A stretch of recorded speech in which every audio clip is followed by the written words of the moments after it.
Hello, everyone. Hello. Welcome to the webinar on liberal education presented by Sai University in association with The Hindu. I am Shubashree Desikan, Senior Assistant Editor with The Hindu, and I will be moderating the session. It falls on me to introduce myself. I write in The Hindu on topics related to the basic sciences, and I have a PhD in physics. I'm speaking today about liberal education. And it occurs to me that as students, we were used to departments that specialized in disciplines, math, physics, history, biology, fine arts, etc. While you should be curious about the happenings in different buildings, you were bound to focus and confine yourself to one section among all these. But now, in real life problems, when you see, they are all complex and they benefit from and even demand interdisciplinary thinking. So when these walls between the disciplines are lowered, there's a scope to enact breakthroughs in real life problems. For example, I once wrote an article about how Indian scientists have developed a component for particle detectors that was inspired by origami, the Japanese art of paper folding. So when I read this and I read up on this, I found that there were many such applications that were ranged from architecture to spacecrafts that used origami techniques. To build these, you have to know art, science, and engineering, such a beautiful mix of three different subjects. So today, we need to even design software after learning about the people who are going to use it. This concept of ethical design is an interdisciplinary skill. It becomes more and more necessary for our software designers to study the humanities and understand people better. So we hope to get an overview of all this in this webinar on liberal education. And we have three very eminent speakers in today's program. Waiting to enlighten us are Mr. N.R. Narayana Murthy, co-founder and former chairman of Infosys. Mr. K.V. Ramani, founder and chancellor of Sai University. And Professor Jamshed Bharucha, who's the Vice-Chancellor of Sai University. We will first engage with Mr. Narayana Murthy, who will talk about the international models of liberal education. And then we will have Mr. Ramani, who will zoom in on the Indian scenario.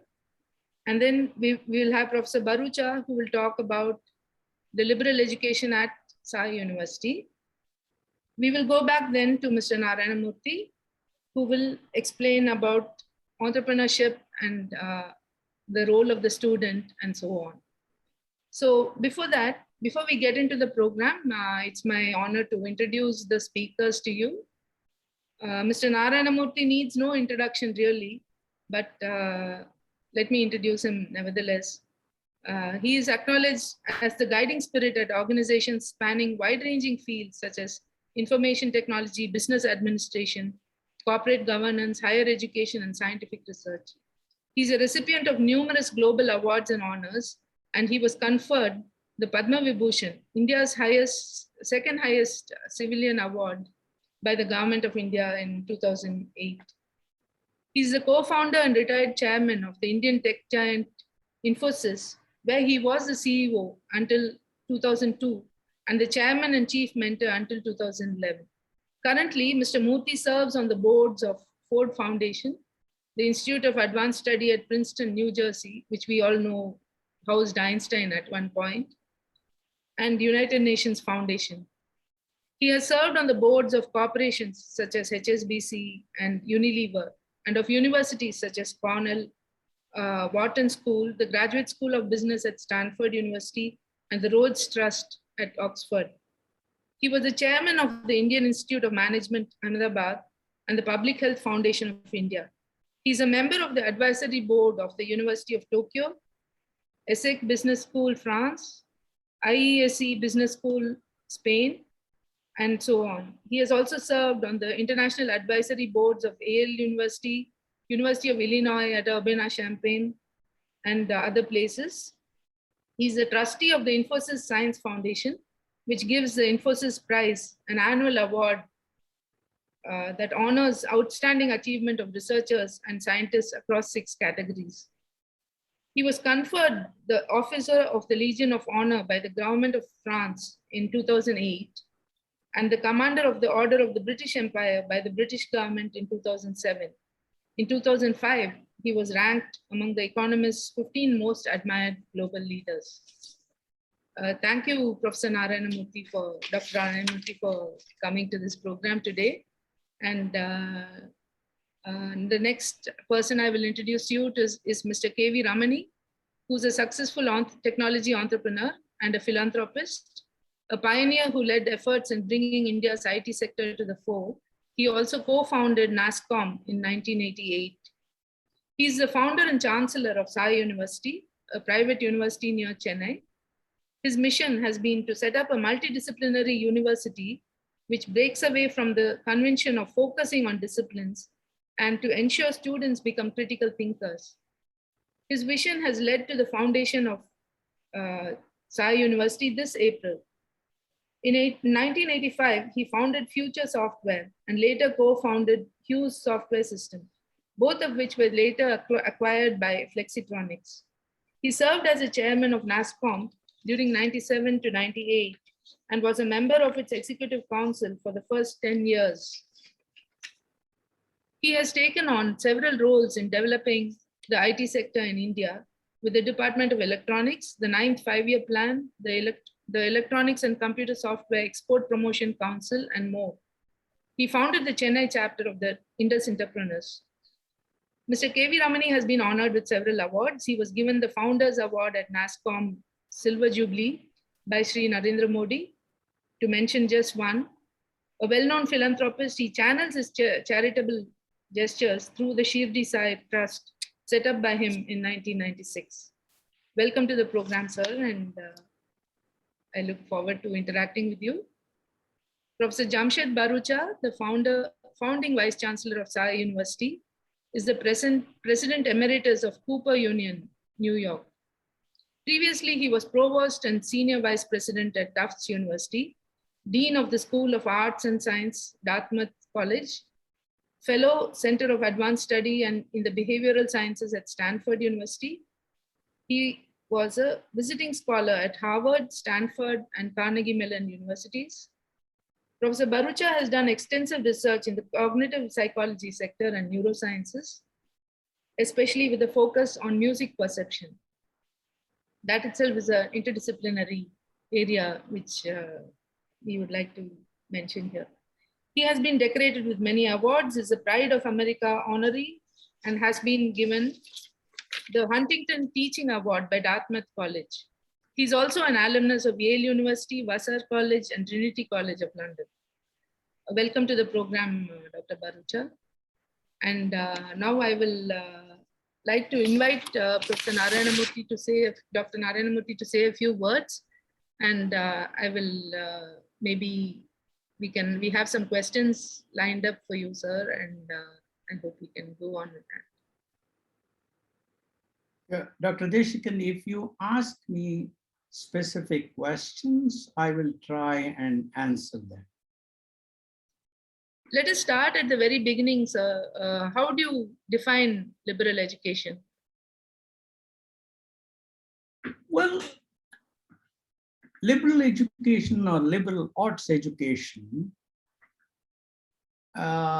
is a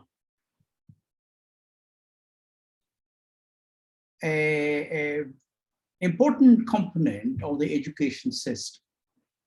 I have observed from experience that education in general and liberal arts education in particular have the potential to prepare our youngsters to acquire a mindset capable of, one, thinking deeply and critically about an issue, to discover the issue's positives and negatives, and to offer constructive solutions to the problem on hand.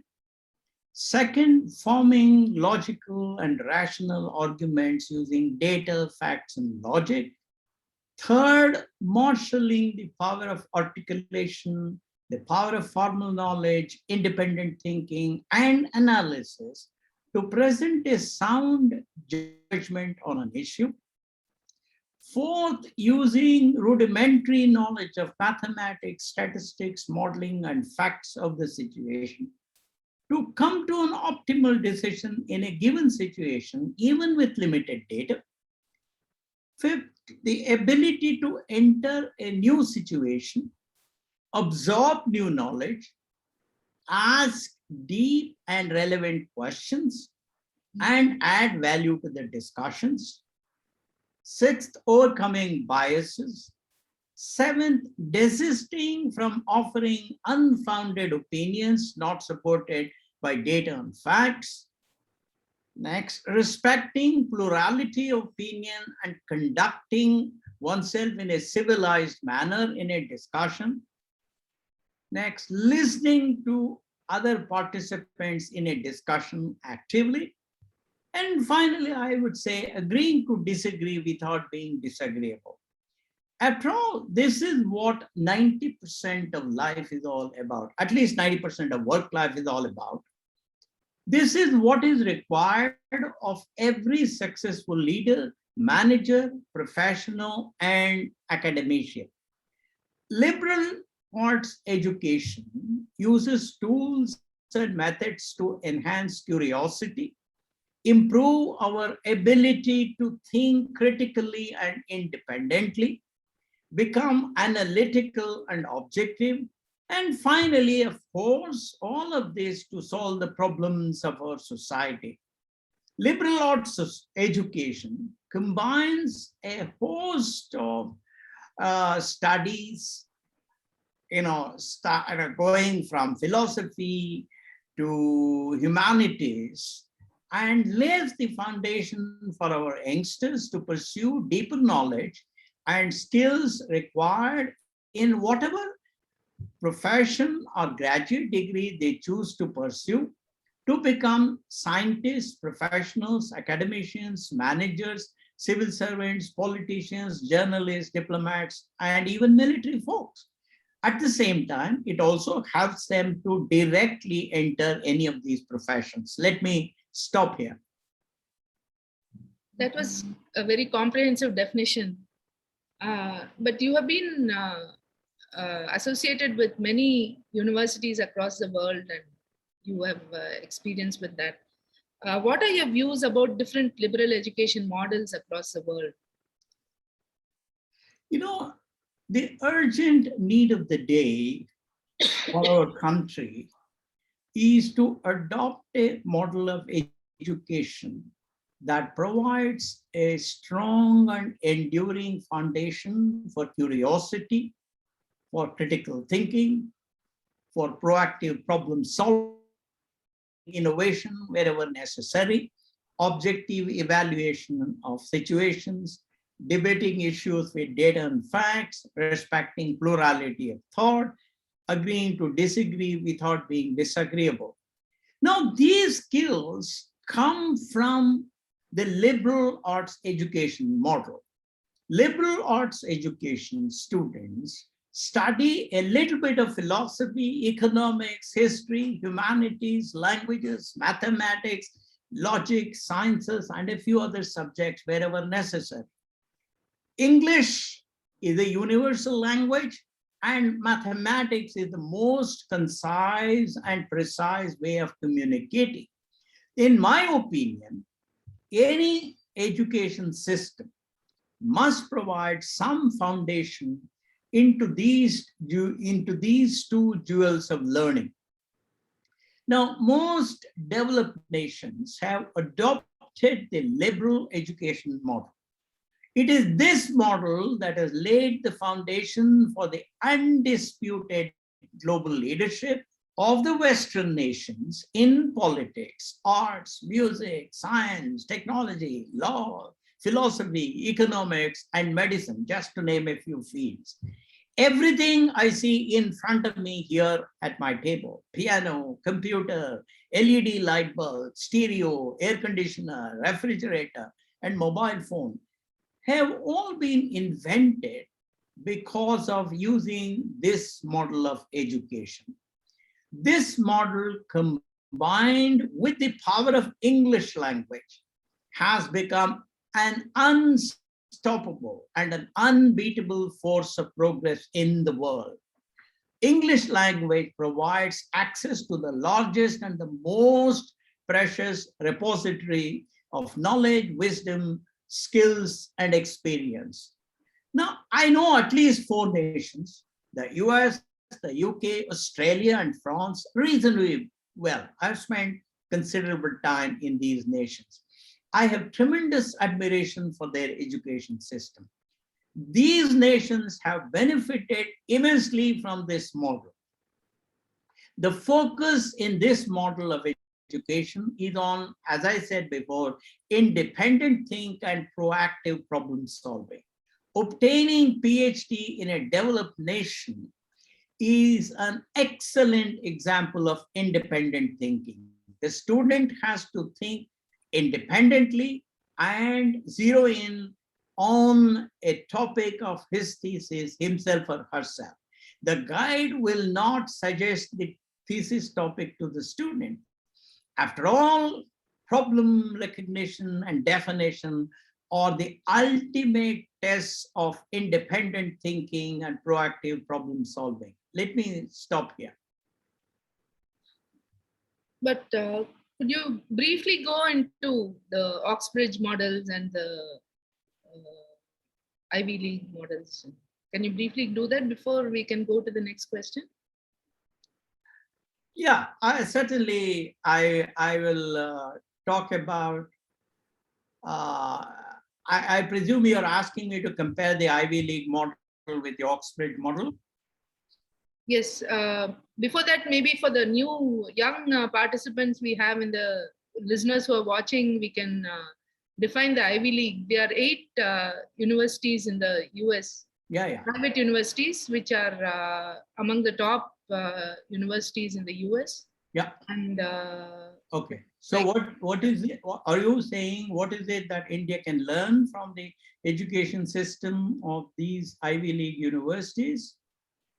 Yes. Is that the question? Yes. Before that, you could maybe just tell us a little bit about the Ivy League universities itself, what you have learned from the being on the education boards of these universities. Yeah. You know, in addition to being on the board of several of these universities, I have made it a point to sit in many undergraduate classes in several Ivy League universities. The focus of these classes have been on analytical and critical thinking, independent thinking, Socratic questioning, development of argumentation, and on problem solving. Now, what is it that India can learn from the Ivy League institutions? This question can be answered by my describing what is it that happens in a classroom in an Ivy League class. First, the students come prepared for the classes. They have done their homework. But I find that homework is a very, very important part of Ivy League classes. Teaching is interactive. They mostly use Socratic method of questioning aimed at improving deep and critical thinking. The teacher introduces a new idea in the class, and the students are encouraged to think deeply and to ask questions that bring clarity to the ideas. A good example of this is the course on justice, which is a set of 12 lectures delivered by Professor Michael Sandel at Harvard for sophomore students and available on YouTube. I would request all the youngsters on this, on the cloud, to kindly go into YouTube and then watch these 12 lectures on justice. That will teach us, that will tell us how a classical Ivy League interactive teaching goes. The next one is the pace of teaching is pretty fast. I once sat in my son's honor version of automata theory and computability class in his junior year at Cornell. I was amazed at how much material was covered just in 1 hour. Next, I find that the examinations are often open book. Almost all questions are about assessing whether you have understood the theory well enough to apply it to solve real-world problems. I've also found that courses provide ample opportunity to improve the writing skills by requiring the students to submit essays on critical issues relevant to the courses almost every week. This particularly happens in philosophy, in economics, in government, etc., in such courses.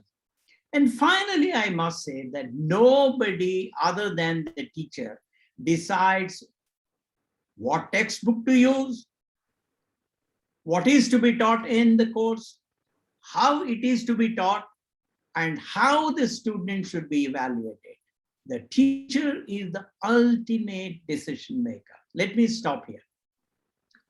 It's amazing how one is able to go and sit in classes and listen. That process that you're describing is really wonderful and not probably followed by many universities. Yeah, I think once you obtain the permission of the teacher, they all welcome. They are very open-minded. They welcome you to sit in the class, and by and large, the convention is that guests like me who sit in the class don't ask any questions, but that's a norm, but you learn a lot. Can you now compare it with the Oxbridge models, the Oxford and Cambridge models? Dr. Desikan, this is an excellent question. I was on the board of Rhodes Trust at Oxford for several years. It gave me an opportunity to meet students and tutors at colleges in Oxford. I have no experience with Cambridge University. However, when I was working in Paris in the early 70s, I used to guide a couple of students who were taking the national competitive tests. It's like our JEE for admission to École Polytechnique. So I am also quite familiar with the Ivy League model. I will speak only about non-science and non-mathematics courses, since that is where the differences are sharper between Oxford and the Ivy League model. Both these models are quality models, absolutely no doubt about it. The Oxford undergraduate degree uses the one-on-one or sometimes one-on-two tutorial model to focus on individual homework, critical thinking, questioning, analysis, argumentation, essay writing, and decision making. It's generally in 3 subjects. The most famous course at Oxford, as you people know, is PPE. That is, it is globally acclaimed, and it is philosophy, politics, and economics.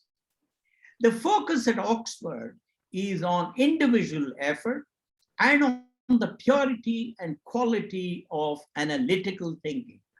However, this model is teacher resource intensive and is not easily scalable.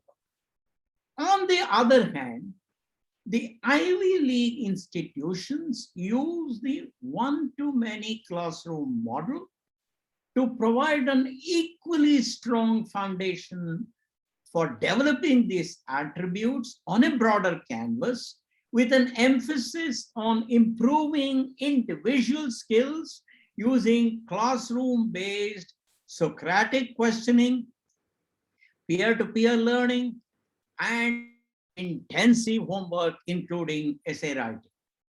Ivy League universities also focus on developing a robust foundation to understand the theory well enough to apply that theory to solve problems of current daily life. These attributes, in my opinion, are much needed for handling the complexity of the modern world and for making progress in the world of today. Let me stop here. Thank you. There is another question which will be very interesting to our viewers. How does a liberal education translate into a career opportunity? What kind of opportunity? You know, I have repeated many times already that liberal arts education is primarily focused on analysis, critical thinking, forming sound and logical arguments, on judgment, and decision making with limited data under uncertainty. These attributes, as we all know, are essential for any job or for pursuing any graduate degree, or what we call in India, postgraduate degree, that the students are likely to take up after completing their undergraduate liberal education degree. There is a huge paucity of such skills in India today. They are also necessary for taking up any graduate professional degrees like MD, JD, and PhD. Liberal education gives you the basic tools for acquiring advanced skills and use them for the benefit of the society by taking up jobs, or to go deeper into what the Germans called Wissenschaft, that is learning for learning's sake. Liberal education helps you in lifelong education, which is, after all, learning to learn. I know lots of people who did their undergraduate liberal arts degree in history before going on to doing their MD, that is the MBBS in India. They have become top-notch surgeons. I know several liberal arts graduates who have become famous presidents in the US, prime ministers in Canada and in the UK, CEOs, senators, secretaries of state, journalists, bureaucrats, economists, lawyers, scientists, corporate leaders, and policy specialists in the US, UK, Australia, and France. Similarly, I know several corporate leaders with liberal arts degrees. I know many successful professionals with liberal arts degree working very successfully at Wall Street firms, in IBM, in New York Times, at Microsoft, at Google, or even in a manufacturing, banking, or even a pharmaceutical company. Let me stop here. That sounds really like the sky is the limit. It is. I think it is, because at the end of the day, it teaches you to develop argument. It teaches you to be rational. It teaches you to use data and facts for arguing. It teaches you deep thinking, critical thinking. These are necessary for pursuing anything you want in life, whether it is a job or whether it is to go on to do a specialization later. What is your opinion about the prevalent system of higher education in India? Does it prepare students well for the challenges and opportunities of the future? The current educational system in India has become focused on acquiring knowledge. Knowledge can be easily acquired. It's available in textbooks and on internet. What is, however, at premium is to use that knowledge either to make judgments in situations or to create new knowledge. I define learnability as the ability to extract generic inferences out of specific instances and use them in new unstructured situations to solve new problems. This is what liberal education is all about. My own personal feeling is that our coaching classes have weakened the learnability of our students to think independently and to solve new problems. Problems at work, as you know, Dr. Desikan, cannot be solved by going to coaching classes. What is needed are analysis, critical and independent thinking, logic-based argumentation, and decision-making under uncertainty. Coaching classes do not provide these attributes. These attributes are just not available in the current education system. Fortunately, new institutions like Sai University and some others are coming up and focusing on these attributes. I have no doubt at all that these new institutions will transform the educational foundation of India and make our country a strong place for progress and innovation. Let me stop here. Thank you very much, Mr. Narayana Murthy. And I think this is the set of questions that we had for you initially. I would now invite Mr. Ramani to come and speak. Please continue, sir. Thank you, Dr. Shubashree. I think before I speak, I think I must add the generous introduction you gave about Narayana Murthy. A couple of things that I think you missed out. One is a dear friend of mine, as Murthy himself said, for 35 years. Number two is one of the governing board members of Sai University, who has been the person with whom I have tossed this idea of Sai University in the early stages about 3.5 years ago, when he considered Sai University, how to structure it, how to design the university, how to evolve curriculum, how to design programs to become a globally eminent university. Therefore, I think I owe a special thanks to Mr. Murthy for being there for us whenever we wanted his advice and guidance. Second thing I'd also like to ask if you have any questions, or should I just continue talking with that? Could you just talk about liberal education in India and for about 10 minutes? Okay. Before we go into liberal education in India, I think we should talk about the higher education situation in India. I would like to come at the top-down level. First of all, if you see, India has over 1,000 universities, from whatever I refer from UGC sites. More than 700 universities are privately owned. And a few hundred of the universities are owned by the government, by the central government, or the state government, or sponsored by this government. So one factor that I can tell you to look at the simple way of looking at higher education in India is that after the 75th year of independence, we do not have one university from India in the top 100 universities of the world. Not even one. You know, if you go by, there are two globally well-known, respected rankings for global universities. One is called the Times ranking, the Times of the US ranking, and the other one is called the QS ranking. If you take any of these rankings, they rank universities around the world. The highest is IIT, one of the IITs which comes at 125. All of the IITs come between 125 and 150. The private universities are way beyond 200 and 300, and some are in 600 and 700, the global ranking.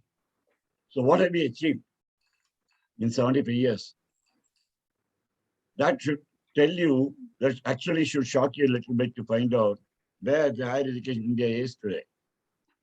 Just to look back at our own history, 4,000 years ago, India was one of the most ancient civilizations. We take Nalanda and Harappa, or even today's morning papers, that if you see that new findings are discovered even in Tamil Nadu, Kiladi and other places, they made some discoveries in Gujarat. We have had civilizations here 3,000 to 4,000 years ago. And we've had recorded history of, international visitors from around the world coming to India for acquiring knowledge, the wisdom, not only the knowledge, the wisdom from India. What has it gone? Where has it gone? We've lost it completely. Why did we lose it? I don't know. What have we done in 75 years? We're completely, producing what do we call a system of people who were driven by, in my opinion, a completely wrong purpose in life, marks. Today, the higher education system in India is completely all about transforming to marks. So the success of a student is defined by whether you've got 98% or 99% or 95%. And a cutoff marks, many institutions that are, nationally important institutions are saying our cutoff this year is 100%. If your cutoff is 100%, what is the purpose of the institution training this? The student can well learn themselves, I'm sure. So the higher education system in India, in my opinion, has produced people who are good in memorizing and repeating in an exam. I do know for a fact that, for example, our students, perhaps who are in the 12th standard, have been taught by the schools to remember key words in their answers, and in fact, if possible, underline them. This is what they taught in their mock exams in the school, so that your person who was examiner correcting a paper doesn't miss out that you know the answers by underlining the keywords in their own papers. So the question in higher education in India has become, how do you memorize? How do you reproduce? How do you highlight the keywords? And how do you get above the 90% or 95% cutoff so you can get into a good institution? And then the next question immediately is, the first question that pops up in the minds of a parent or a student is, what are the placement opportunities? Can I get a job? So I do understand that, it is a concern of every parent and every student, rightfully so, to make sure as an education is a path to progress in terms of their own personality, as well as in terms of their own economic levels. That is the ultimate objective, I agree. But there has to be a certain amount of innovation, creativity, as Mr. Murthy said, ability to think logically, analytically, solve problems. And that's completely absent in our education system. And if you take the, I'll follow through with the remaining few minutes given to you, given to me by you, to talk about liberal education in India. The way that, I see liberal education as slightly differently from what Mr. Murthy said, you focus more on liberal arts. And the way we see liberal education as, I see a liberal education as a system or an education suitable for the cultivation of a free mind and a free human being. You should open up your mind. You should open your thought process. You should be, the ancient Indian wisdom says, let knowledge flow from everywhere. And you should be able to absorb the knowledge that comes from around the world, from whoever says it doesn't matter. Caste, creed, religion has no place in education system. Our liberal education system is ultimately designed to develop the human mind and the human life. So you're able to look at your life in a completely different perspective. It doesn't come in packages. Today, Indian education system comes in packages. You take physics, you have to take chemistry and mathematics. If you take economics, you have to take philosophy or psychology and statistics. That's it. I mean, you don't have an option. This is what you're forced with. That's a structure. Your predefined structure +2, which is marks. Your predefined structure of a college, which is, you say, this is the package I can offer you. I can make a timetable. It's been running for 15 years. I don't want to change hours. The faculty has speeches ready and the subjects and, even evaluation systems are ready. They don't want to change anything. They don't want to upset the apple cart. But liberal education is the complete opposite. It's not about treating subjects as in silos. In simple terms, liberal arts education should allow a student to go beyond watertight categories of disciplines It should go, in my view, across disciplines. That's what we're trying to do in Sai University. It should go across science, it should go across commerce, it should go across humanities, it should go across social sciences, and should create, as a student should be able to pick and select a group of subjects which are of interest to the students. It's a bouquet of, 12 offerings or 25 offerings. You go and pick what you'd like. It could be that you do a physics major, an economics minor, and a music minor. There's no university in India which offers that, which is what we're trying to offer in Sai University. I'm sure Professor Bharucha will talk more about it, so I'm not getting into that space. The key, therefore, in my mind, is liberal education in India is constricted by preset patterns of courses, marks, getting, jobs. Ultimate purpose is to get good career, good lifestyle, is undeniable. But you can achieve it many ways. But when you go straitjacket, the opportunity to create entrepreneurs, opportunity to create scientists, opportunity to create innovators, it becomes too limited because people are set into one steady stream of thinking only. They are not open to critical thinking, analytical thinking, logical thinking, tech abilities, communication skills. All of that is lacking. So I'm sure Professor Bharucha will talk about it. So in my mind, the innovations required in Indian higher education are a transformation of our education system. Not that we copy either the Ivy League model of the US universities or the Oxford Cambridge model of the UK or the UCOL model in France or the Tokyo University model or INEOS model in Singapore. All of them are great universities around the world. But I think we should have a model which is suitable to us based on our situation, which is required for Indian situation, which is far different from the Western developed economies. So I believe that our program that he needs to do as innovations required, you talked about in higher education, is what we are already planning is the early stage in the student life in undergrads were mostly boys and girls of age 17. They don't even know what subject they actually want to study. They take up what their parents tell them with all good intention, or what the teachers and counselors in school tell them, or where their best friend is going, so that they can study together, they can be the same class and so on and so forth. But within a period of 1 year or so, they feel completely disillusioned. And then they say, okay, am I going to finish this course and am I going to get a job? Or am I going to get another degree and get to a job?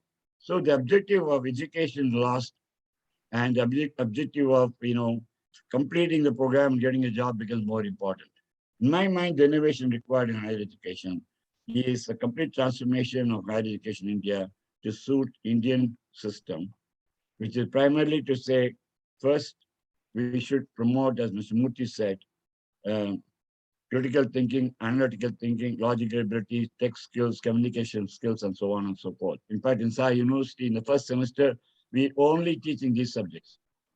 In the second semester, they get a bouquet of 12 courses or so, 12 or 15 courses. They can pick and choose 6 or 8 of them. They can take a physics major with a economics minor and a sports minor. And then this is called a choose your own major and minor program.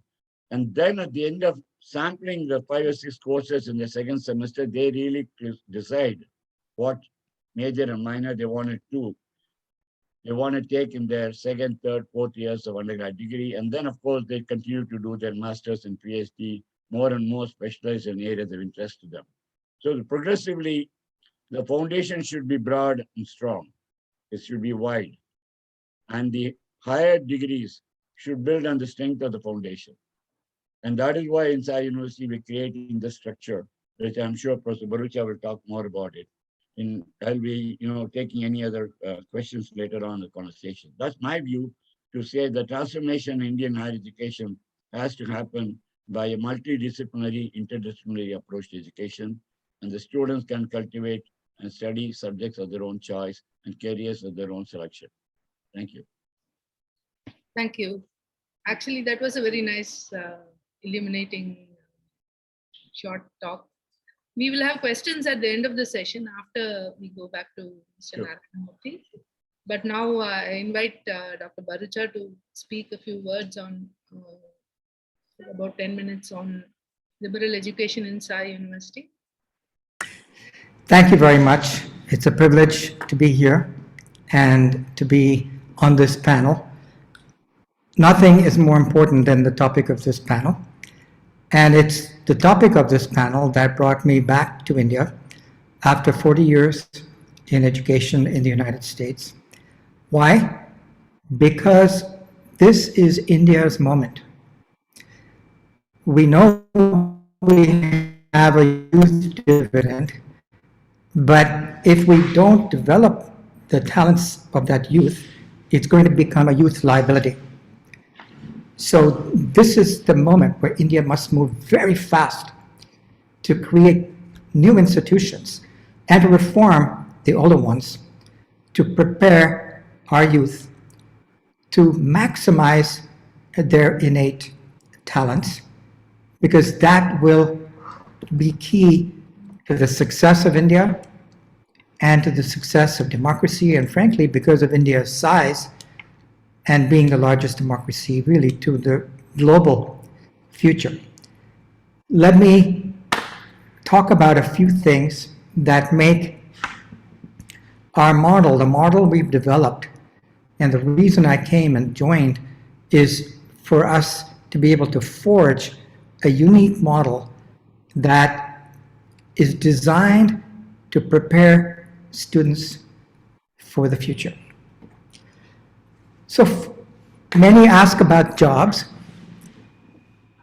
A liberal education is actually key to a successful career and a fulfilling life. Something that everybody in India now in the higher education sphere knows and worries about is that for the first time in history, the first job you get will not be the job that you're going to be at for the rest of your career. There was a time when you got a job with a good company and you stayed with the company and you retired with the company and company paid you benefits. It is widely acknowledged that that era is largely over because the world is changing so fast. You may get your first job doing coding in Python or coding in Java. I can assure you, by mid-career or even earlier of a graduate, those languages will be obsolete. They will be like we're thinking about Fortran. In fact, many coding jobs are going to be eliminated simply because of advances in computing. There will be automatic coding, which is why the key is, as Mr. Murthy mentioned, the ability to solve unknown problems and the confidence of doing that. If you think about the ladder of cognitive skills, as computers get smarter and smarter, and they are, we have to stay 2 steps ahead up the cognitive ladder because we have to be able to add value in terms of solving problems that we don't know, and computers still cannot do that. Also, solving the world's problems. At Sai University, we prepare students not just to have good careers and fulfilling lives, but with a sense of responsibility to think about the world beyond themselves. Because anybody who gets a good higher education is in a privileged position. And there's a responsibility, a duty, to use your education and your profession to make the world a better place around you, whether it's at the community level, national level, global level. Now, another thing is that our students will face challenges that we cannot possibly anticipate. We'll be using technologies that we cannot possibly anticipate, which is why the traditional educational model of the transfer of knowledge is now obsolete. Sure, you do have to transfer some knowledge. Knowledge is important. But what's more important, which is what Mr. Murthy emphasized, is being able to learn to solve new kinds of problems, learn to invent, learn to frame new problems. And the traditional education system is completely antithetical to any of that, which is why we're starting Sai University. Some specific themes that make Sai University distinctive, in addition to these, include the following. There are liberal arts universities coming up in India. Most of them are focused on humanities and social sciences and arts, and that's great, and it's fulfilling a major need. We see liberal education as the full spectrum of disciplines, of occupations, of life aspirations, including technology. So for example, if somebody wants to get a degree in computer science in India, they assume they have to go to an engineering college, right? It never occurs to anyone that you might do computer science or data science in a liberal education context. We are the first in India, I believe, to do that. So a student can get a BSc or a BA, but a student can also get a BTech in computing and data science, and will be part of the same undergraduate liberal ecosystem as the arts and sciences students.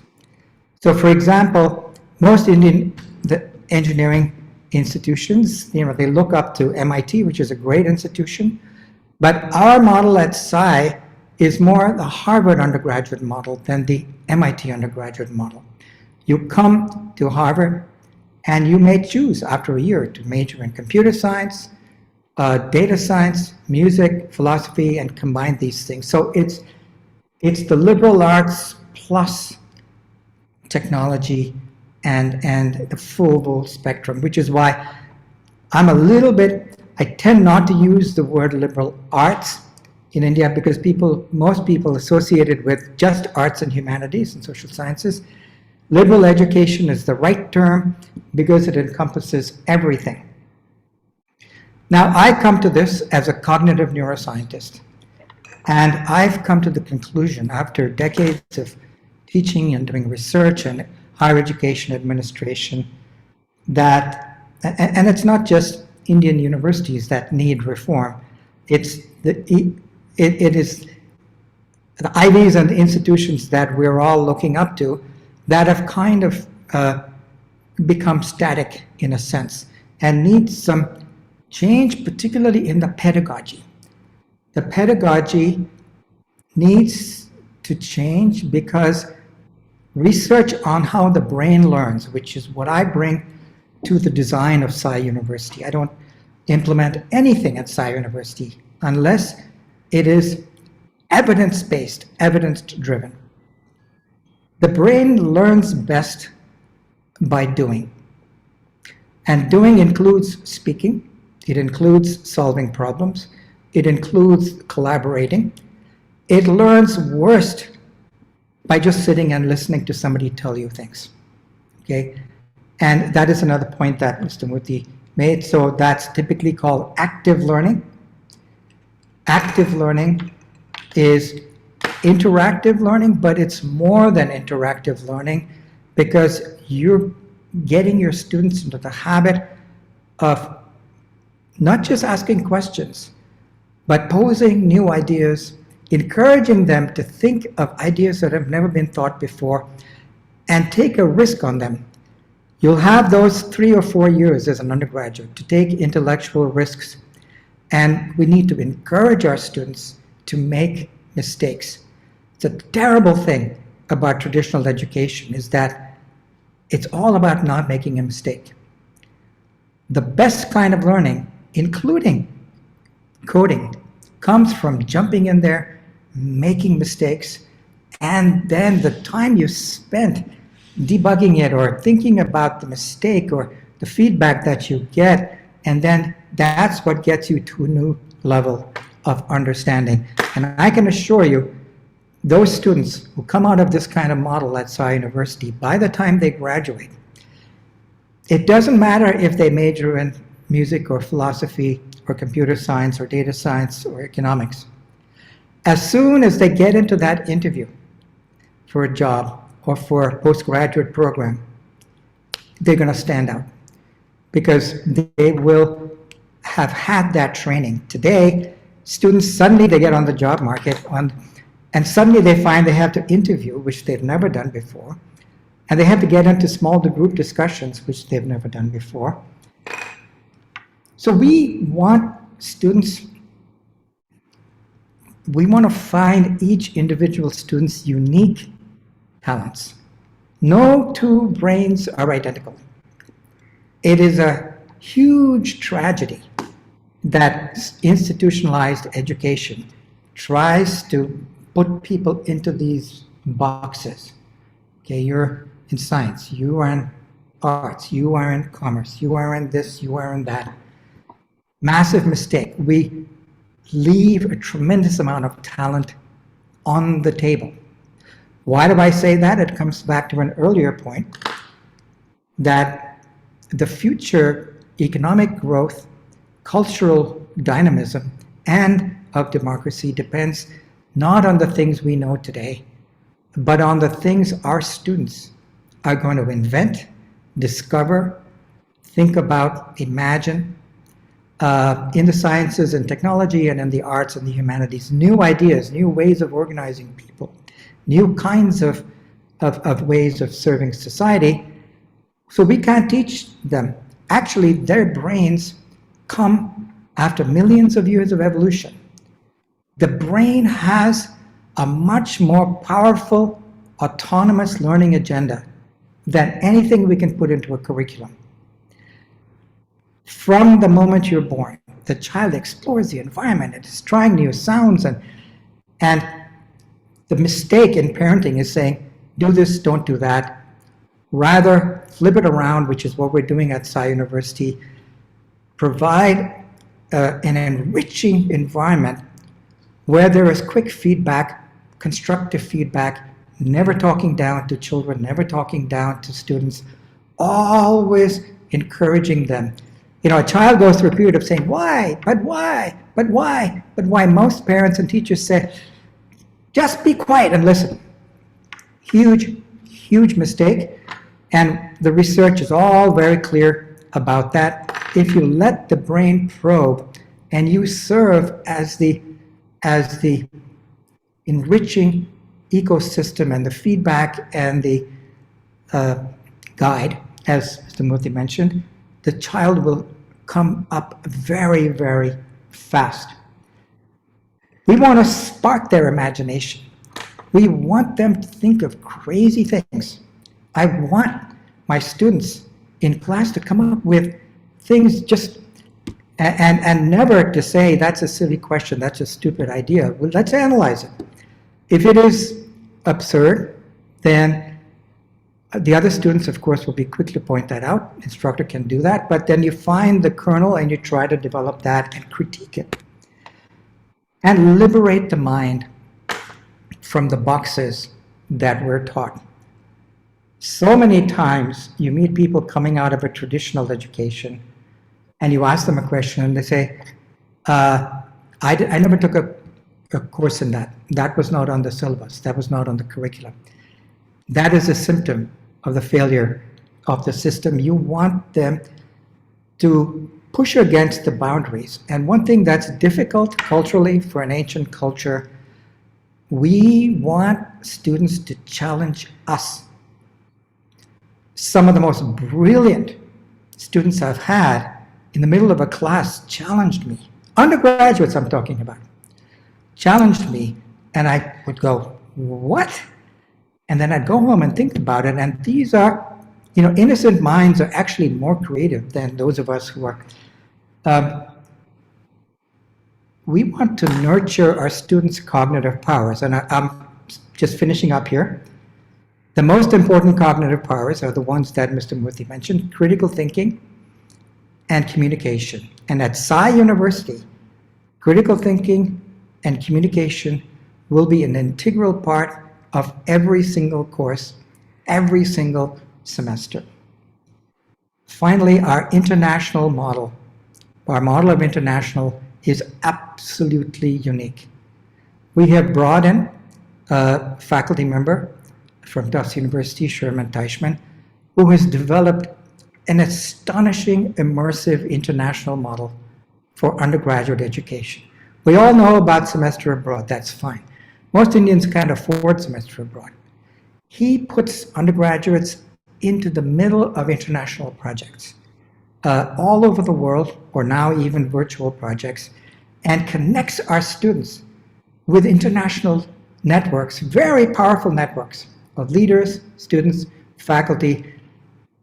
We believe that by doing that, starting in the very first day of the first year of the undergraduate, that model will be well on its way to creating truly global citizens and global leaders within, of course, our unique Indian context. Thank you. Thank you, Professor Bharucha. That was a very illuminating talk. Now we would go back to Mr. Narayana Murthy for some insights. Can we talk now, sir? Yes. I have a few more questions for you. No, I'm ready. So, what qualities do Indian tech companies look for in a graduate? Well, I think that again is a very seminal question. The need of Indian technology companies is hiring people who can bring proactive problem solving. These professionals have to recognize their customers' problems before the customer himself or herself does, and suggest preemptive solutions. That is probably the world's best consultant. So we want to hire such people. This requires, obviously, subject matter expertise that Professor Bharucha spoke, Sri Ramani spoke. It requires critical thinking.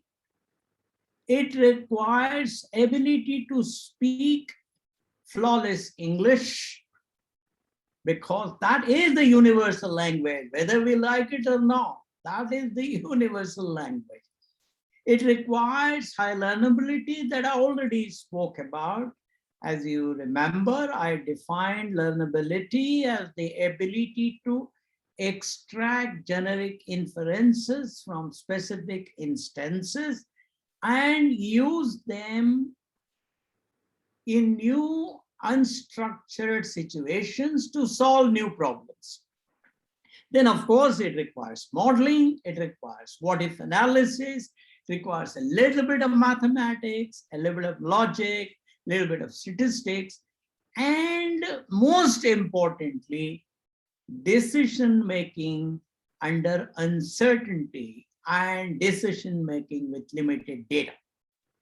Now, I am very happy that Professor Bharucha spoke so eloquently, so well on how Sai University is equipped to provide our youngsters these capabilities. I am very, very happy that we have a place now in India that is dedicated to opening the minds of our youngsters. Now, Indian companies also want their employers to adapt to the nuances of other cultures quickly and gain the confidence of their customers abroad. Because as you know, if you look at the top 5 software companies, technology companies, 90 to 95% of their revenue comes from outside India. In some cases, 98% comes from outside India. What this means is day after day after day, we are dealing with people of other cultures. Therefore, we have to focus on learnability, because today I'm dealing with an Australian customer. Tomorrow I go and deal with a Dutch customer. Day after tomorrow I go and deal with a Spanish customer. And the fourth day I deal with a Japanese customer. So ability to learn new skills, new aspects of new cultures, that becomes very important. That's where I spoke about learnability, and that's the most important skill that Indian companies look for. I used to use a set of puzzles to assess the learnability of the trainees I selected. And then, of course, there is the issue of the quality of written and spoken English. That, unfortunately, is deteriorating in India, but that's something that has to be corrected. And I'm glad that Sai University is going to do that, because that is a big worry for the industry. Let me stop here. Thank you. What are the qualities of a successful entrepreneur, and can that be actually taught in a college? Well, Dr. Desikan, an entrepreneur observes the current environment carefully, identifies the lacuna or the lacunae, and thinks of an idea that can overcome that lacunae or those that lacuna or those lacunae. An entrepreneur is consequently focused on reducing cost, improving productivity, removing obstacles, improving convenience and comfort, and enhancing the quality of either whatever is already available in the market, or through the creation of a new product. He or she is able to sell his or her idea very well by articulating his or her idea in a simple, stunning sentence, and not as a compound or complex sentence to customers, employees, and investors. Because compound and complex sentences using what if, nevertheless, etc., are difficult to understand. Customers don't have that much time to listen to you.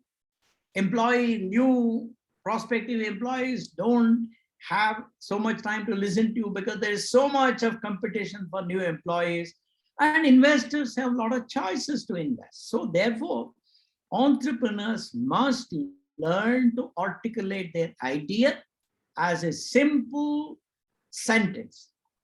Now, entrepreneurs must also lead by example in values, in innovation, in hard work, in sacrifice, and in generosity.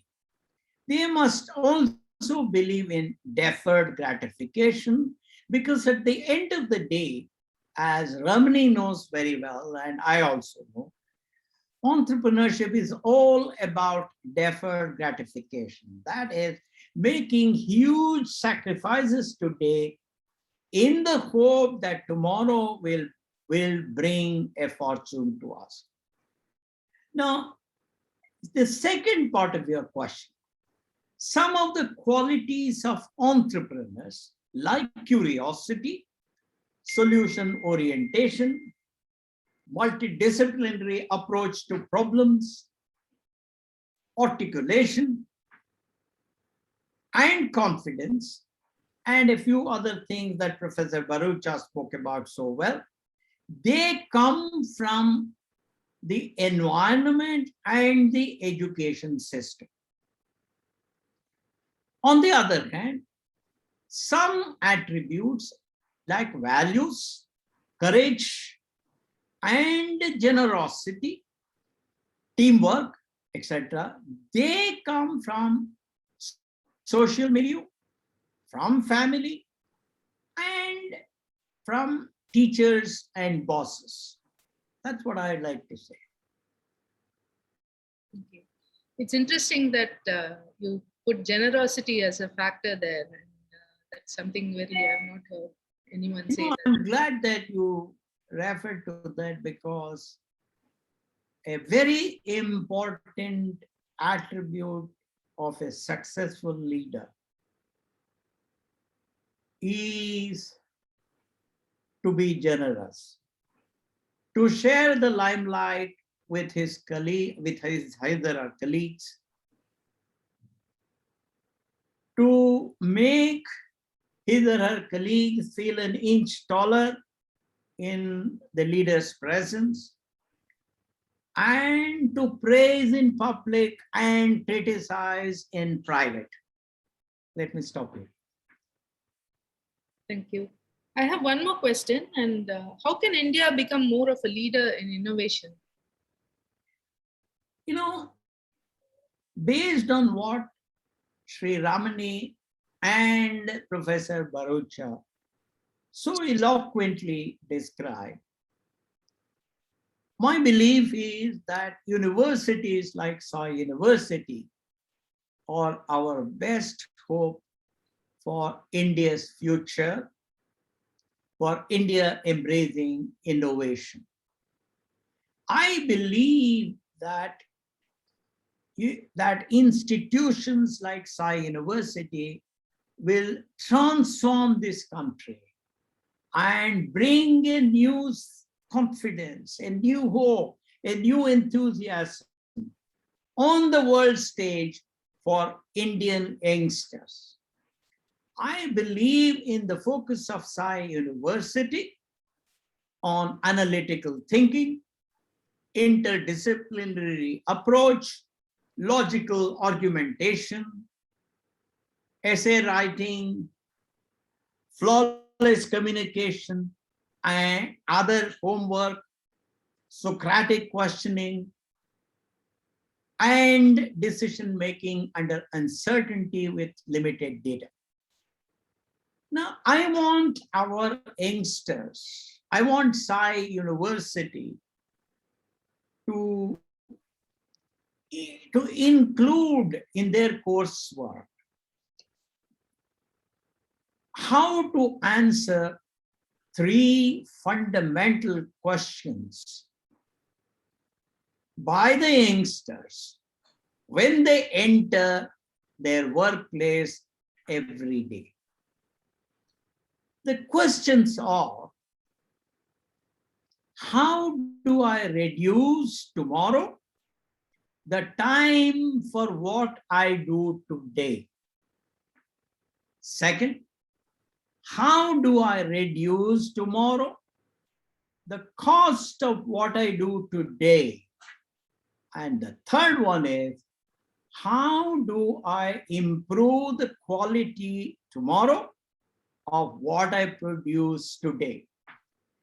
If Sai University can include the various methods of answering these questions, of course, they will vary from situation to situation, from industry to industry, from country to country, etc. However, a generic approach to answering these 3 questions is what will Sai University help add value to our youngsters in creating such a mindset. If our youngsters can create such a mindset, I have no doubt at all that thanks to institutions like Sai University, India will make a rapid progress on the path of innovation and enhance the prosperity of the country and remove poverty. My Best wishes to Sai University. Let me stop here. Thank you. It just recalls my mind the Mars orbiter mission, which was praised, which would probably qualify in all three counts. Of course, absolutely, absolutely. Yeah, thank you so much, Dr. Murthy. And so, can I briefly summarize the point? Would anyone like to say something, add a point here or there? Okay. Mr. Ramani, would you like to say something? I would certainly like to thank Mr. Murthy for the final 3 pointers he gave to us to include in Sai University's programs on how do we reduce the time to produce, the cost of product or service, and improve the quality of the product. We will certainly include that as a part of thinking and problem-solving courses to see that our undergraduate students come up with it. Because as we said, this is clearly the path to innovation. Yeah. If a product is doing something today, and if we take a phone, a mobile phone, if I can make it perform better in terms of battery life, let's say, how can I improve it? How can I improve the performance of the phone? How can I reduce the cost of the phone? And each one of that will lead to an innovation. So the 3 pointers he talked about, time, cost, and quality, to make sure that we come up with better innovation. We will certainly include that, Mr. Murthy, in our programs to make people think about these aspects of their problem-solving process. One thing which I just like to add before I hand over to you, Dr. Shubashree, is that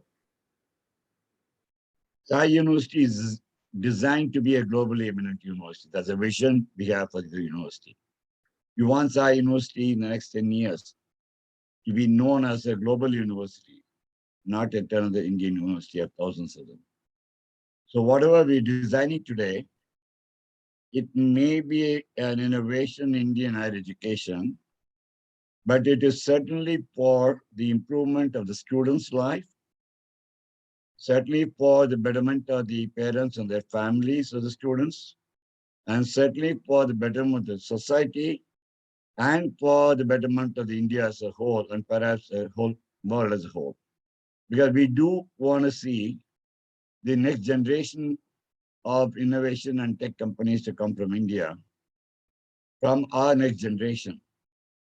As Professor Bharucha pointed out, that we have the greatest advantage in the world of having the largest of the youth in the world. So the dividend of the youthful population can only be challenged if we can channel their energies into innovation through proper higher education, through proper postgraduate education, through research, through ideating and challenging existing products and services to come up with new products and services. I think the entire spectrum of people, from the students, the parents, the society, the country, the whole world will benefit. That's our purpose. We made small steps today, and I'm going to quote back what Neil Armstrong said when he landed on the moon, that is one small step for me, but a giant leap for mankind. And I believe those are very powerful words for the first human being to have landed on planet Moon. So what we are seeing today is first step for Sai University, but it'll be a giant leap for India and the global world through our students and the faculty and the researchers in the future. Thank you. You know, allow me to add just one. Yes, come in. Add one sentence. It may be useful for you people. You know, George Bernard Shaw was once asked, what is unique about innovators, about people who think new? And he said, and of course that was later used by late Robert Kennedy. And George Bernard Shaw said, Most people see things as they are and wonder why. I dream of things that never are and then say, why not? I think if you people can use this as your as your motto at Sai University, for your students to be equipped to achieve what George Bernard Shaw said, it'll be fantastic. That is, most people see things as they are and wonder why. I dream of things that never were and then say, why not?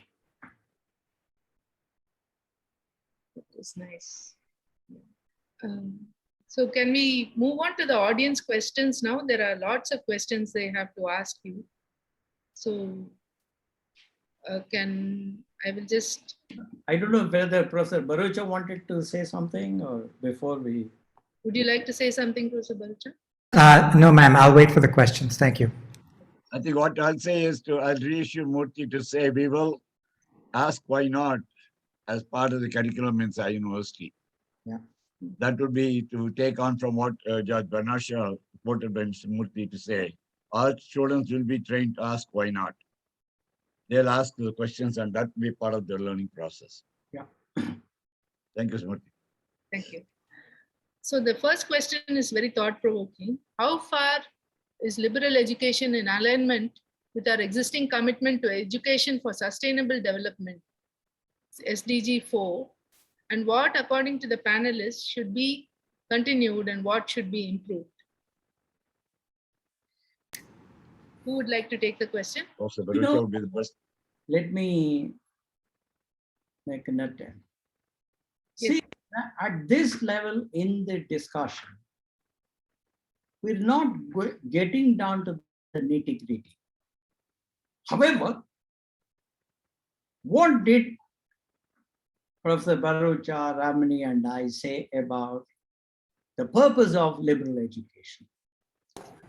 It is about looking at the context, looking at the problems in the context, and then say, how do I proactively solve these problems? Now, everybody knows that this is the only planet we have. Therefore, sustainability is extremely important, making sure that life can continue on this planet for the future generations comfortably. Therefore, we need to do whatever is necessary, using whatever technologies are required to ensure that carbon emission is reduced, the air is pure, water is available and pure, etc., etc., etc. So this is not a conversation where we can go into specifics of each of those questions. Dr. Bharucha? Yes, let me just add that we are constructing our campus, and that's an opportunity to create a sustainable campus, but marrying that idea with our active learning unique paradigm and our international immersive education paradigm, because we see the entire campus as being a laboratory for learning. And we will have students do projects as the campus continues to come up. For example, we have a professor of computer science, Professor Kriti Ramamritam, distinguished computer scientist who is interested in smart cities, smart buildings, and in our case, a smart campus. So students who are interested in IoT or data science, there's going to be massive amounts of data coming from sensors all over campus, measuring water, waste, energy, pollution, and so on and so forth. And that's a way in which we can make our campus a model for the world around us. And getting the students involved, see, there's a real problem right now. Most people tend to think about their own four walls. You walk into your house, you walk into your office, and throw the garbage out everywhere, okay? That there is no sense of the common good. There's no sense of it's a tragedy of the commons. We want our students to start thinking that they have a responsibility. So we'll get our students, once they build this in a campus, go beyond the campus, communities, and really create a model for sustainability. Thank you. That question was from Malati Santanam. The next question from Rajkumar Kannan is addressed to Mr. Narayana Murthy. He says, notice that most of them are chasing against IIT or premier institutions for major reasons, like fat package and settling down thereafter. This method is showcased as successful as it is projected. Is this the right method? I didn't understand that question. What is that? So he says that most students are chasing IITs because they apparently get good packages, IITs and premier institutions like that. And is that method successful? Is that a good way to, is that the right way to go about it? You know what I have noticed from my own experience of about 50 years in the field is that your alma mater gives you an entry, but the moment you have entered a company, all that matters is what value you can add. I have seen so many students coming from third-tier engineering colleges perform so much better than students, some students coming from first-tier institutions, all because they have learned determination, they have learned discipline, they have learned working hard, they have learned asking the right questions, they have learned articulation, they have learned problem recognition, etc., etc. Now, therefore, what is needed in the job is really one of the skills that a place like Sai University will provide, or any institution like that will provide. So please don't worry. In life, it is always like that. There will only be so many seats in certain kinds of institutions, and one may not be able to get one of those due to various reasons. But that is not the end of life. I myself did not go to any IIT for undergraduate degree. I went to a third-tier engineering college, the National Institute of Engineering. And my father said, look, if you work hard, if you are reasonably smart, if you have good values, if you're disciplined, you can do well no matter where you study. And therefore, I think I am sitting right in front of you as a living example of what I said. I like the way you stress constantly on values. That's really important, sir. Thank you so much. And so there's a question from an anonymous attendee who says, why do we see top performing colleges based in Delhi? And why is Tamil Nadu still lacking behind? And why can't liberal education spread to South? I think that's exactly what we are trying to do here, I think. We are it. We're doing it now. There's a question, one more question from Malati Santanam. How to make education as a process learner-centric and community-driven? Why should the curriculum always be a map instead of compass, showing the direction for the end user to decide? Great question. Let me comment on that on the curricular side. It's exactly spot on. The whole notion that the higher ups or the people in power can specify what we should learn is now past its due date. There was a time when that was needed, and I'm delighted to see the new education policy coming out, and I hope that it is implemented in the spirit in which I read it, which is to get the government out of the way of telling us what to learn, how to learn it, and how to assess it, and let 1,000 flowers bloom by allowing institutions to come up with different models. No prescribed curriculum. The marketplace will decide in the end which institutions are doing a good job, and I think that will transform. So I agree.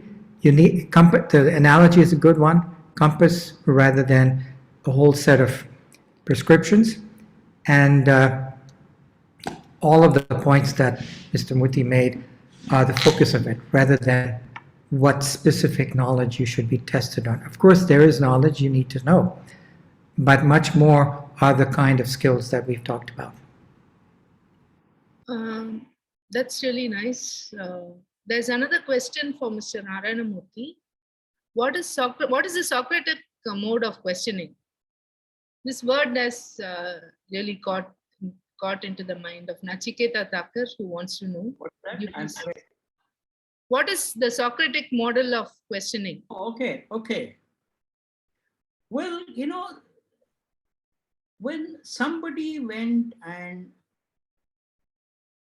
told Socrates some things about some event, Socrates, of course, he lived a long time ago, is supposed to have developed the habit of asking questions about it and go deeper and deeper and deeper into it to help both the person who recounted the incident and Socrates himself much more knowledgeable about the issue.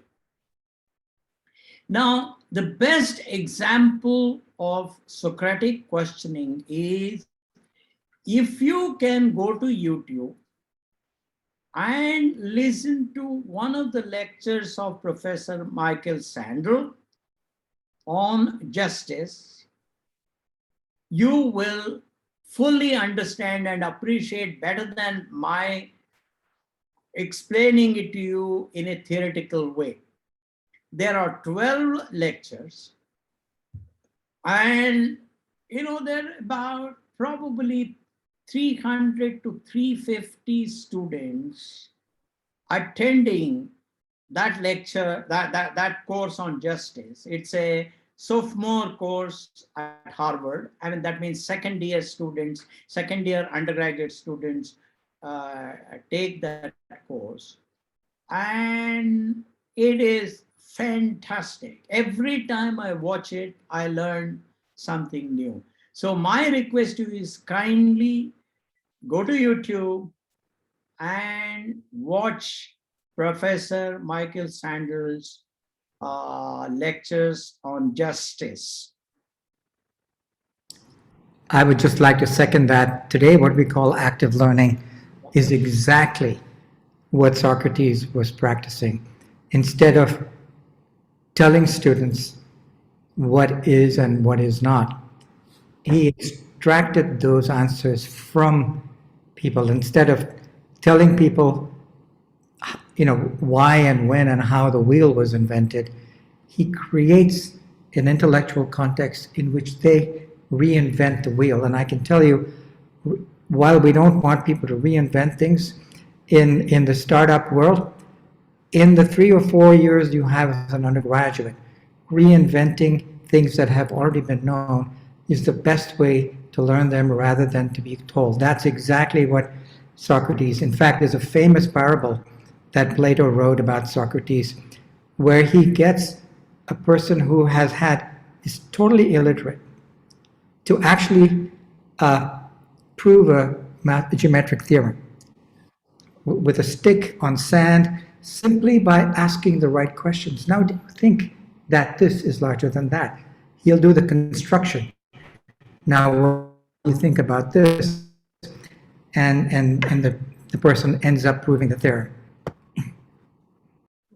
You know, I mean, Yes. Socrates believed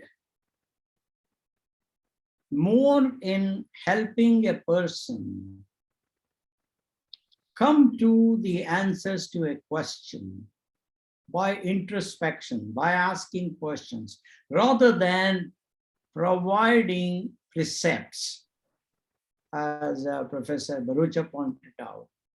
So that is the Socratic method of questioning. And as I said, please watch this YouTube stuff. You will clearly appreciate it. In fact, there was a question asking you to repeat the name of the course that you mentioned, and you have Well, actually done is, it. Professor Michael Sandel, you know, Michael is Michael, Sandel, Sandel. The name of the course is Justice, Justice, Justice. Thank you. There are several questions, and we're running out of time, so we'll take a few more questions till 6:45 here, and the rest of them we can send them to the university, and maybe the answers can be given later. So, yes, you wanted to say something? Dr. Shubashree, I think we have blocked all our times till 7 o'clock. So you can keep questions open till maybe another 10 minutes or so till you get 10 minutes to wind up the session. Okay, another 10 minutes we can do that. So you can, yeah, our hot stop is at 7, as we know. So you will need a few minutes to wind up, so we can maybe take 10, 12 minutes more for questions. Okay. Yeah.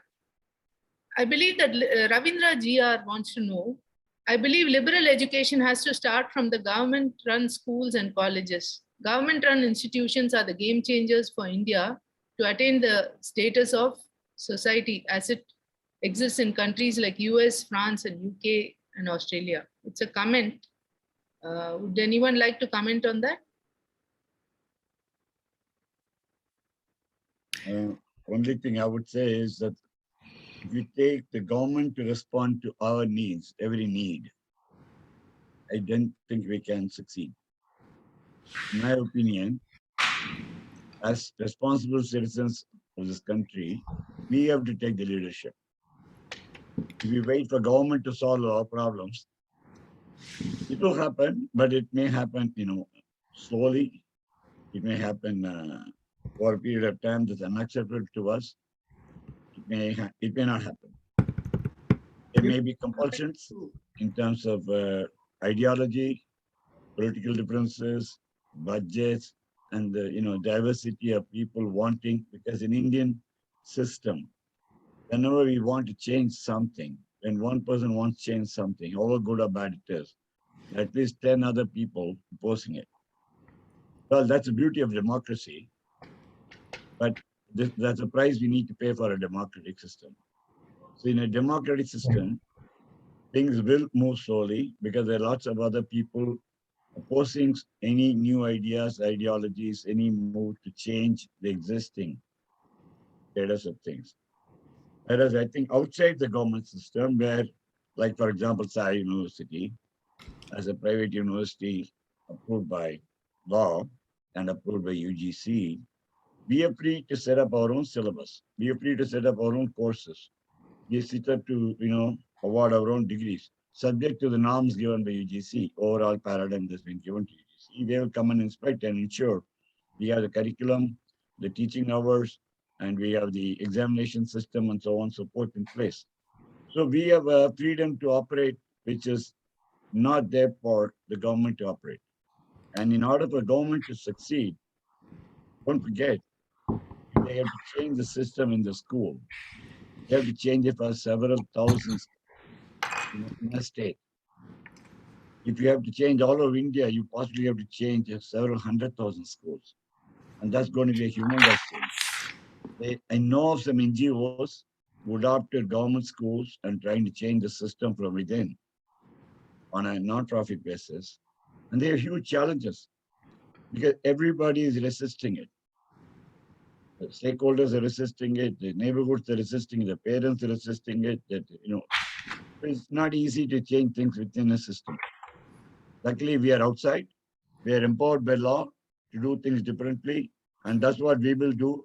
And when we set an example at Sai University, show that liberal education is the way to go, that computing and data science together makes a more unique combination in program, not just information technology as a career, but data science as a career, business analyst as a career. A combination of computing and data science can be a greater power than just computer science.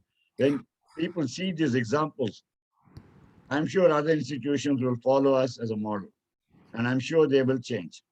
So I think the change has to be triggered by one, and when that is successful, others will follow. So we have embarked on an initiative. Sorry. Sorry. Good.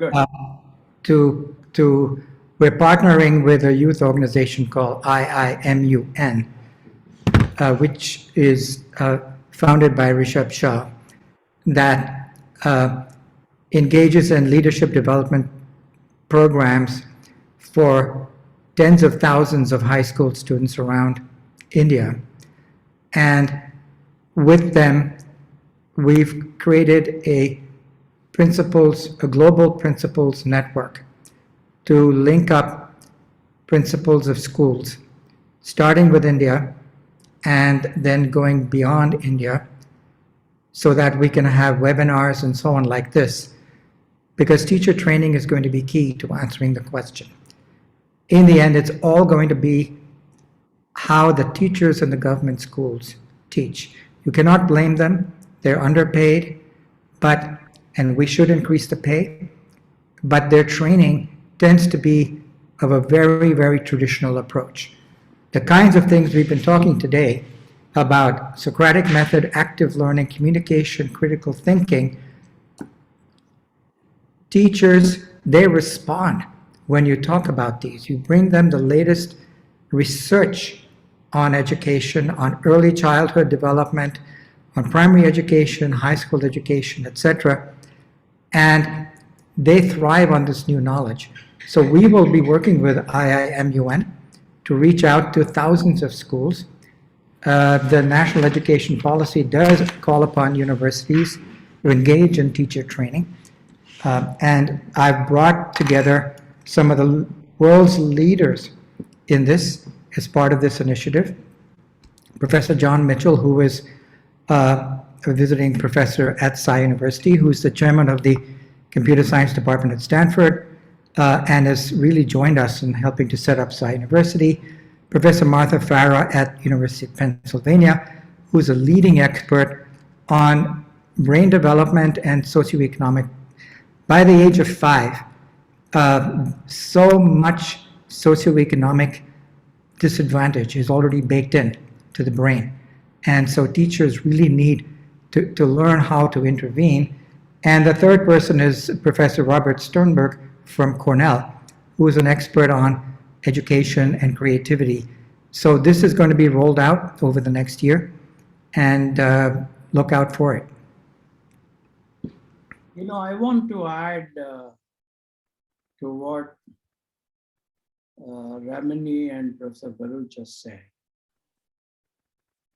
I often derive inspiration from the words of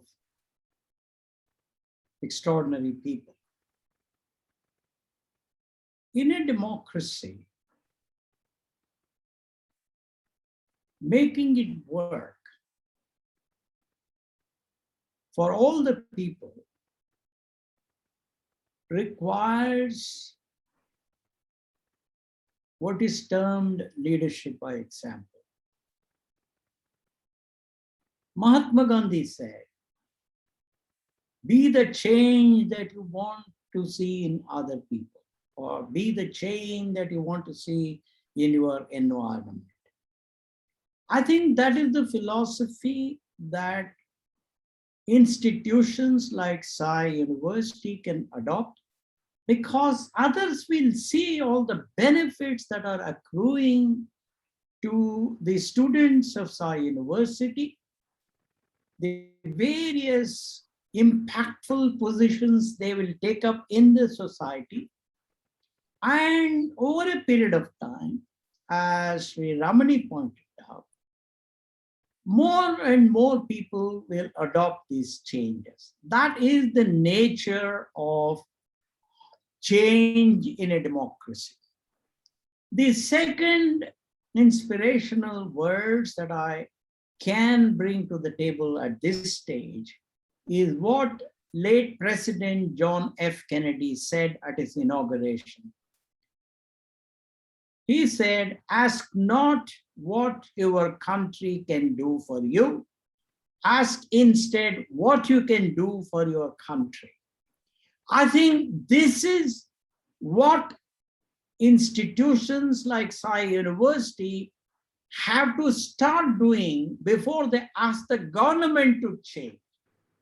As I pointed out earlier when speaking about Mahatma Gandhi's words, once institutions like Sai University take up this model, educate their students, and their students see tremendous benefit, and they occupy positions of influence, positions of impact, and perhaps positions of power in the society, then more and more and more universities, more and more schools will automatically adopt. And, as Samuel Johnson once said, we always have to start with small things in life. Anybody who says that he will change the whole world will end up doing nothing.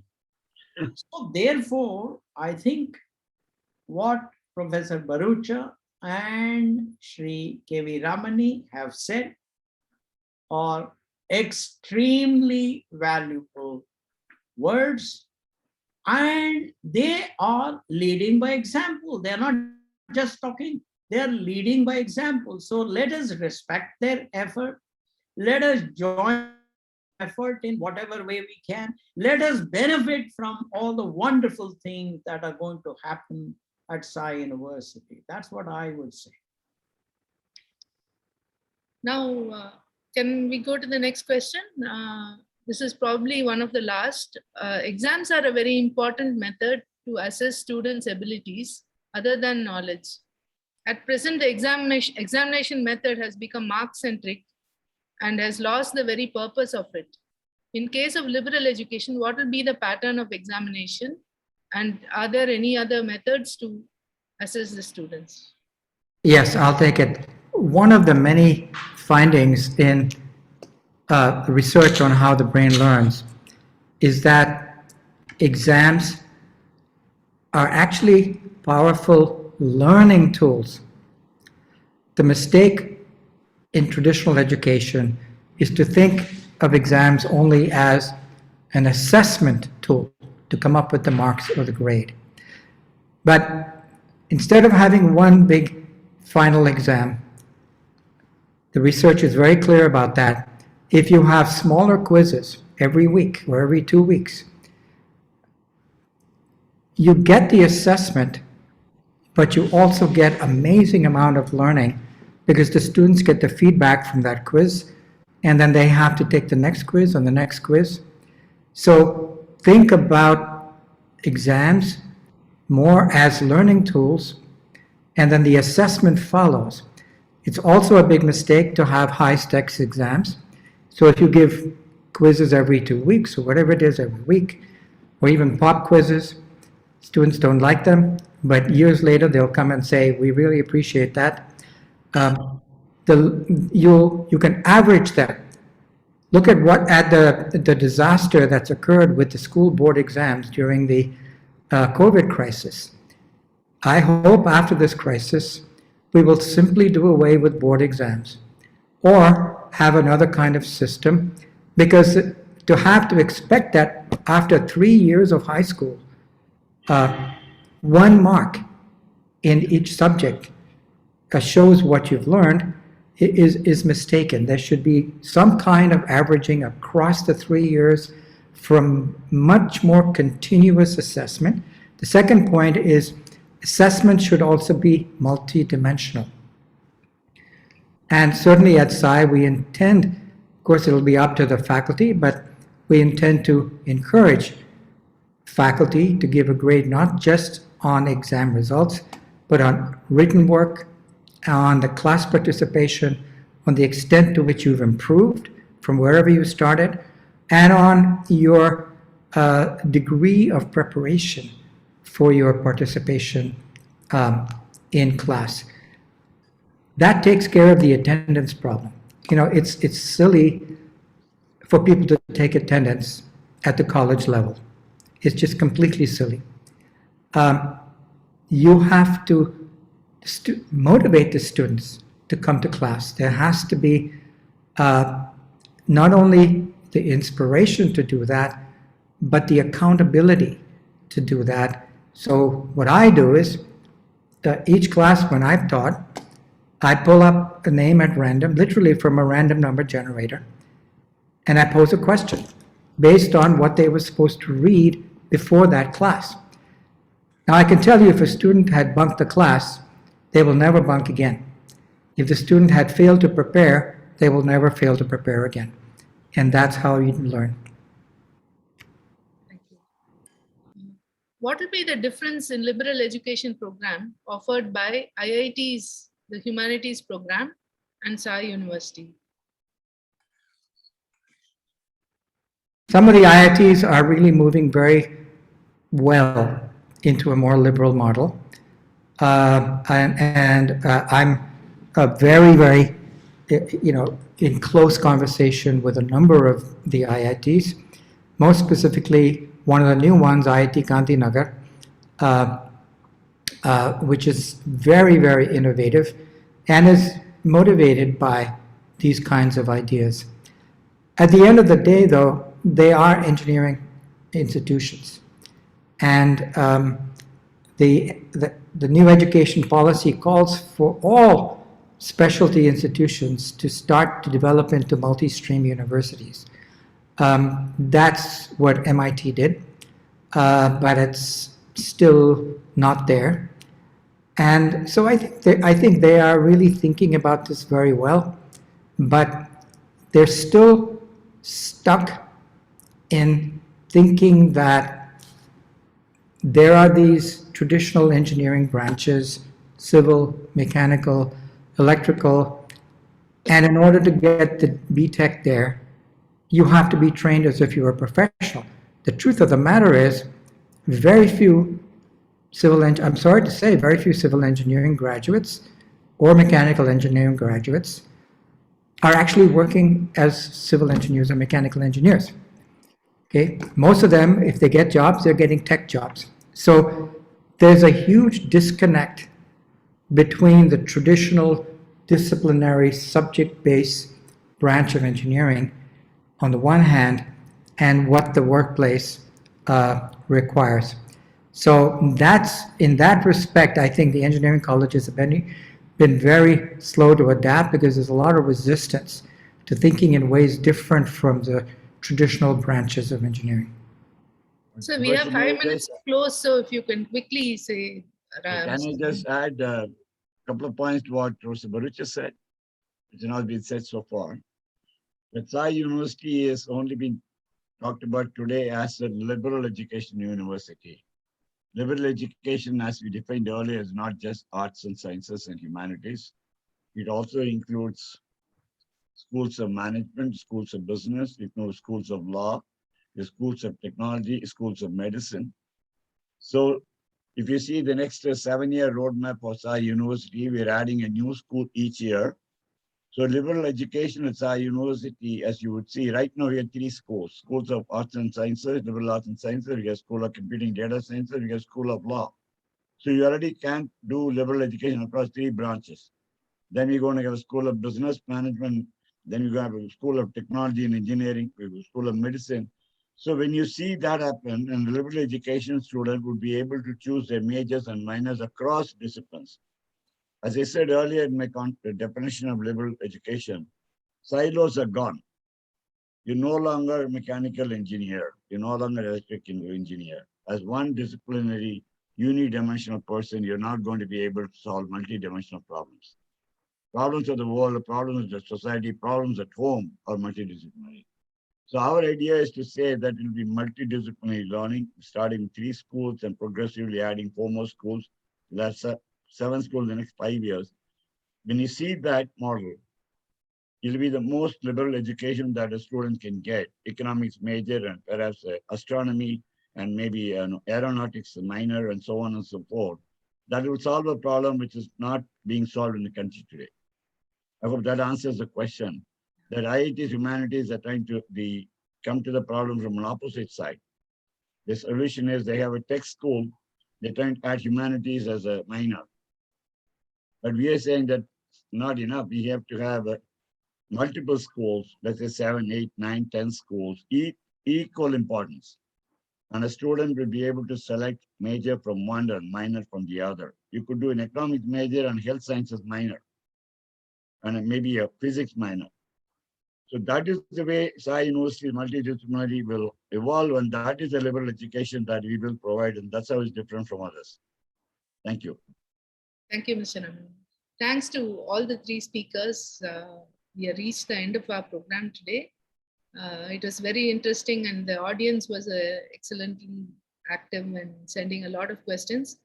The questions that remain unanswered, we will send them to the respective people and pursue this. So thank you all, and let us wind up for today. Thank you, Mr. Narayana Murthy. Thank you, Mr. Bharucha, and thank you, Mr. Ramani. Thank you. Thank you, Dr. Shubashree, for moderating the session. Has been enlightening experience for us, and I hope the viewers also had an enlightening experience. And if you do need more information of Sai University, do visit our websites and our social media sites. Thank you once again. Thank you. Thank you. Thanks to everybody. You know, I may not be able to answer the questions because I am doing a lot of things. So I hope youngsters will understand. Yes. I meant we will send them to Sai University and maybe. Definitely. Yeah, we'll arrange to have all of them replied, Dr. Shubashree. Thank you so much.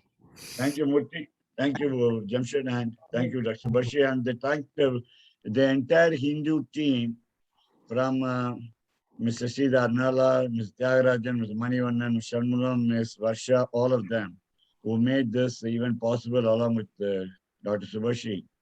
And it's been a very enriching experience for us. We do look forward to more enriching experiences in partnership with Hindu to share with the other members in other communities in our other webinars. Thank you so much. Thank you. I will log off now, Ramani. Yes, Murthy, thank you. Take care. Thanks.